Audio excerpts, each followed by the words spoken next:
on the PJ side, they are objecting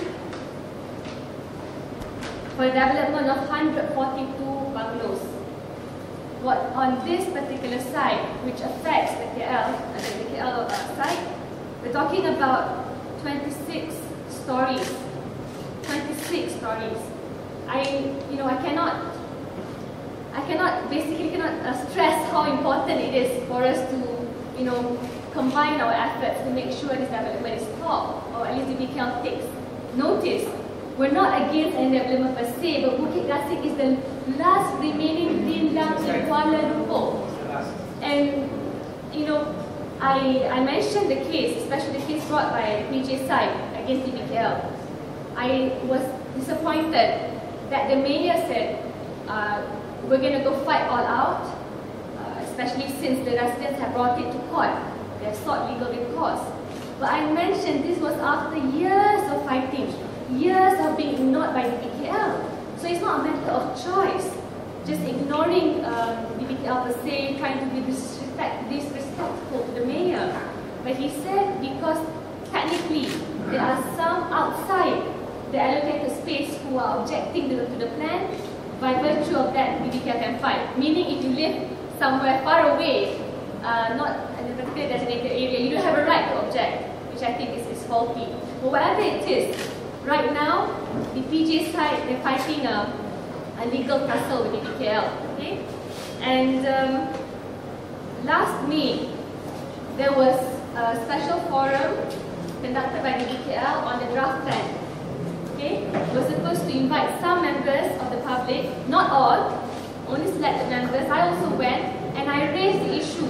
How come the promise by the previous mayor to gazette the KL site 289 acres, Rilang, have been ignored by his predecessors?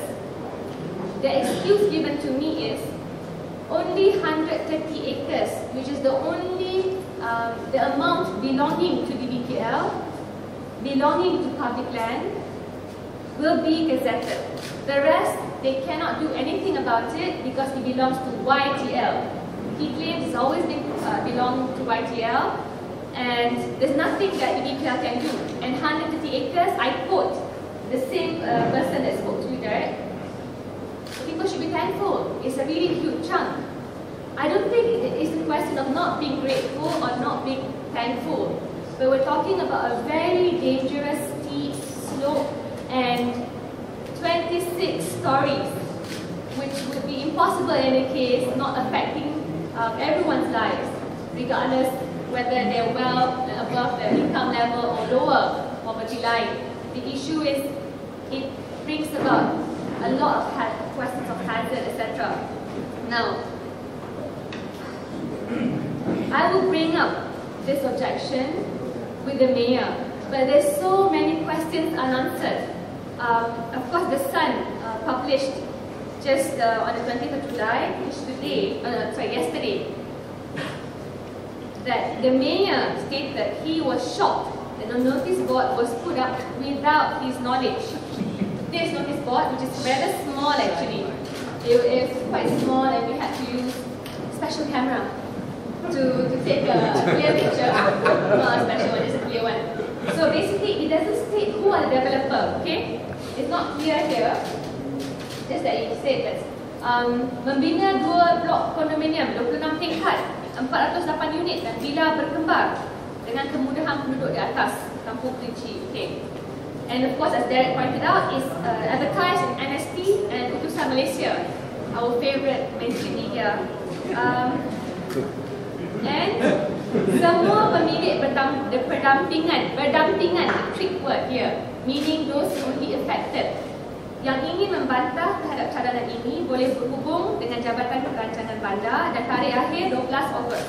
I want to ask Derek, maybe you can elaborate. Sure. When they say pemilik berdampingan, will it then bring a problem to us when MNS, Selangor government, and different people who are not pihak berdampingan bring up objections? If they object, will it be something that can be challenged by the BKL when it's brought to court? Wait for your answer. Okay, so I'm going to finish up. I just want to say the latest which I'm informed by media, is that when YTL was contacted, they said it is not their project. It is Langkah Bakti.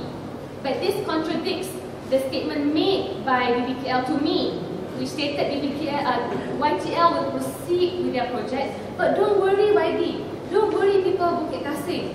It's going to be a low density and on private land. That's her exact words.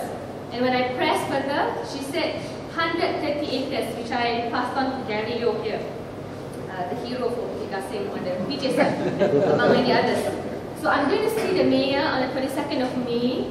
I really hope all of you who are the 22nd of July, which is Thursday, please let us also raise objections there. Meaning I'll mention the people here who are in attendance, who are against the project, who are concerned that a development of such a high density will be allowed, and we'll see what happens. Because I will also remind him, you said you don't want for us to seek legal recourse. So please make sure objections are not just made as part of a process, but something that matters.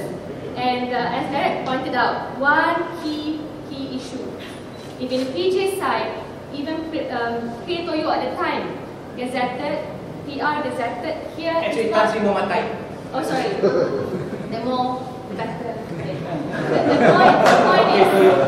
The point is, it's not a political matter. I think we really need to come together, regardless of political background, to save the last remaining green lung in Kuala Lumpur. And I really urge you to tell your friends, people who are living nearby, please. We don't have much time, and we need as much help as we can get. And BBKL has to do much more to convince us. I mean, if they want to allow a development, it will contradict their earlier promise, one.